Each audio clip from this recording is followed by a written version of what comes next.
Here at Wall Street, will it? In the newspaper, I read about foreclosure, but what is foreclosure anyway? Foreclosure is a legal process where your home is put up for sale by the lender. It happens when your home is used as collateral for a mortgage, but then you default and aren't able to pay back.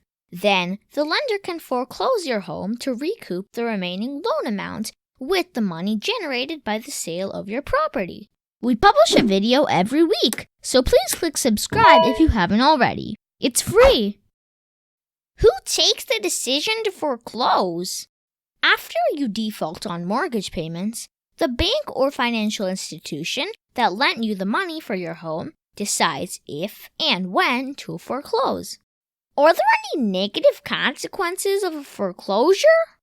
The biggest drawback of a foreclosure is that you end up losing your home and all the home equity you might have built up over time.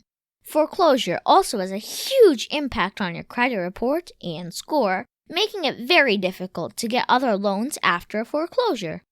What if the foreclosure generates more money than the amount left on my mortgage? If the sale of your home generates more money than the balance remaining on your mortgage, the extra amount is yours to keep.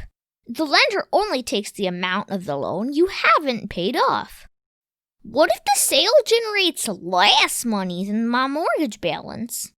If the foreclosure doesn't make enough money to pay off the outstanding balance, you still owe the lender the difference.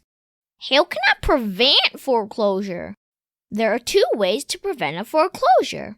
Either by renegotiating the mortgage repayment terms with your lender, or by declaring bankruptcy. Click on the video about personal bankruptcy on your screen to learn more. Thank you very much, Wall Street, will it? You're welcome, Super Cooper. Remember, finance is your friend! If you enjoyed this video, check out related videos and playlists in the description box below.